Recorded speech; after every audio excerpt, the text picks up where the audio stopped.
I've stated it numerous times now, but deaths in horror movies are expected and often wanted, depending on what subgenre you're watching. However, some horror movie deaths are incredibly violent, graphic, and just downright terrifying, haunting our dreams for years to come. These are the top 5 worst horror movie death scenes, part 5. Let's jump in. Coming in at number 5, we have Dick Halloran from The Shining. The Shining deserves a place on every single one of our lists, simply for being one of the greatest horror movies of all time, with one of the most unsettling villains and stories ever written. Released in 1980 and directed by Stanley Kubrick and based upon the novel of the same name by Stephen King back in 1977, the movie stars the likes of Jack Nicholson, Shelley Duvall, Scatman Crothers, and Danny Lloyd, with the movie centering on Jack Torrance, a writer and recovering alcoholic who heads to the isolated Overlook Hotel with his family after accepting the position as the off-season caretaker.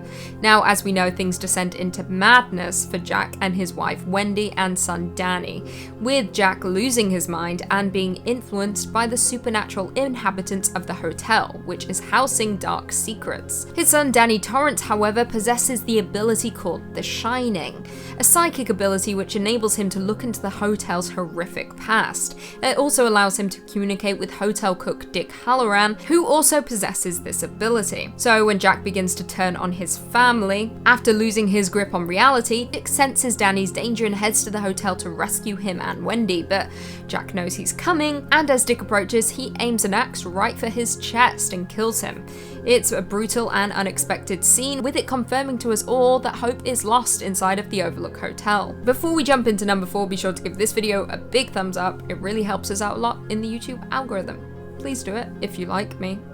And I like me, so I would like it. Coming in at number 4, we have Frankie Cheeks from Final Destination 3. I know, I've spoken about Final Destination 3 numerous times on this channel, specifically in this series and fairly recently, but there are just so many deaths worth discussing, so here it is again. Released in 2006 and directed by James Wong, Final Destination 3 stars the likes of Mary Elizabeth Winstead, Ryan Merriman, Alex Johnson, and Amanda Crew, with it following the same Final Destination formula as the previous movies in the franchise. Someone has a premonition about a catastrophic event that will kill many people. Before anything can happen, they try to remove themselves from the situation with a few people following them. Then the catastrophic event takes place, killing people just like they said it would. However, that's not where it ends. The survivors are then picked off one by death in the order they would have died in the catastrophic accident. It's the same in each movie, and honestly, it doesn't get old. It's always entertaining. Now, in Final Destination 3 specifically, a group of students find themselves on a roller coaster, with one student, Wendy, having a premonition of the ride crashing. Herself and a few others get off of the ride, and then of course, it crashes. It derails. Then, like I said, the survivors begin to get picked off one by one in the order they would have died on the roller coaster. Now, one of the most shocking and disgusting deaths is that of Frankie Cheeks. In one particular scene, Wendy and another survivor pull into a drive-thru before a runaway semi-trailer truck comes speeding down the hill heading straight for them. They manage to escape the car in time, with the truck smashing into the car, causing a motor to fly out of the car and to kill Frankie Cheeks, who just happened to be sitting in front of them, by slicing him through the skull. It's brutal. Coming in at number 3, we have Head Stomp from Halloween. This moment has since become iconic and was relatively shocking considering how things usually go down in the Halloween franchise. Released in 2018 and directed by David Gordon Green, Halloween stars the likes of Jamie Lee Curtis, Judy Greer, Will Patton, and Andy Matichak, with it following Laurie Strode, the survivor of the original Halloween movie, who prepares to face off against Michael Myers in a final showdown on Halloween night, around 40 years after she survived the original killing spree.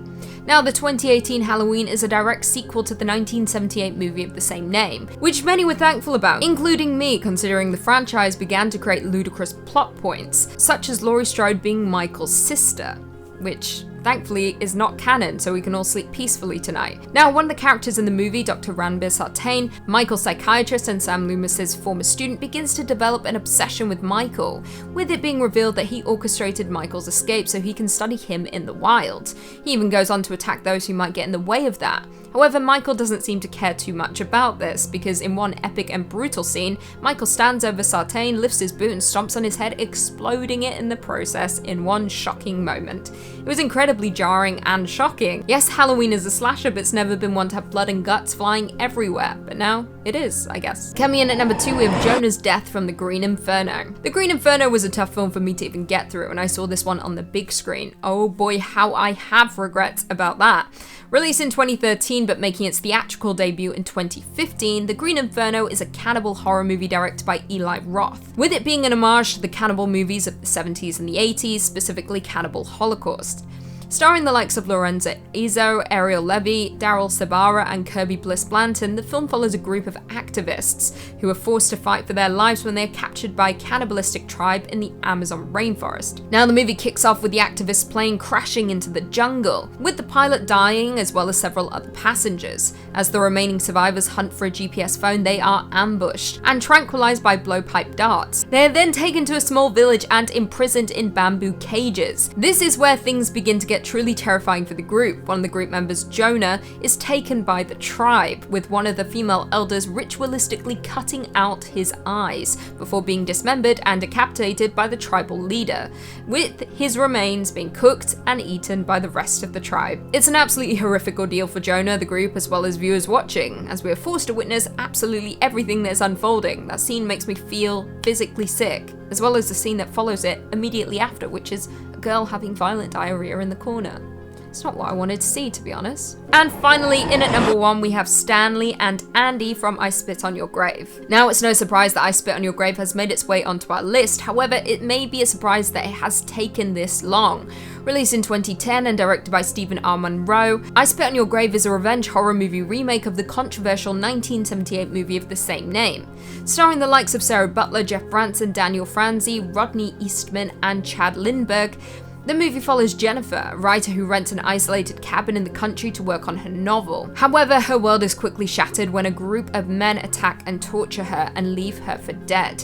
She isn't giving up without a fight though, with Jennifer returning for vengeance, trapping the men one by one and inflicting torture upon them. As is the case with many exploitation movies, I Spit on Your Grave is tough to swallow, with the initial attack scene involving Jennifer being incredibly offensive considering how long it lingers on the violence, with the subsequent attack on the men being more cartoonish and horror-flicky, not taking itself very seriously.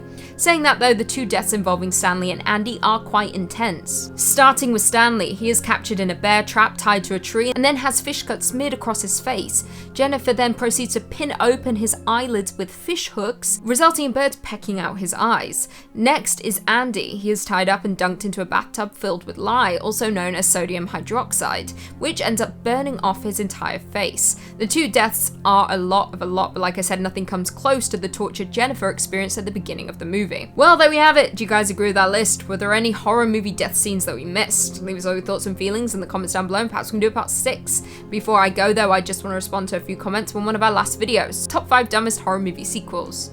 Lord Inquisitor Ignis said, "The world's a horror movie." Some of the truest words I've heard. It's just facts. I preach facts. The world is a horror movie and you can't tell me otherwise. Mark Lopez said, "Love how Lucy snuck in the bloopers. Y2K, we should have died." Evil giggle. It's facts, to be honest. Y2K would have been a better escape than this pandemic. Just kidding. Life's fun. Charles Snow said, "Wow, listening to the first 17 seconds and realizing that Lucy speaks nothing but truth." It's facts. I speak facts all the time. Hard facts. I should be a scientist. That's not what that means, but sure.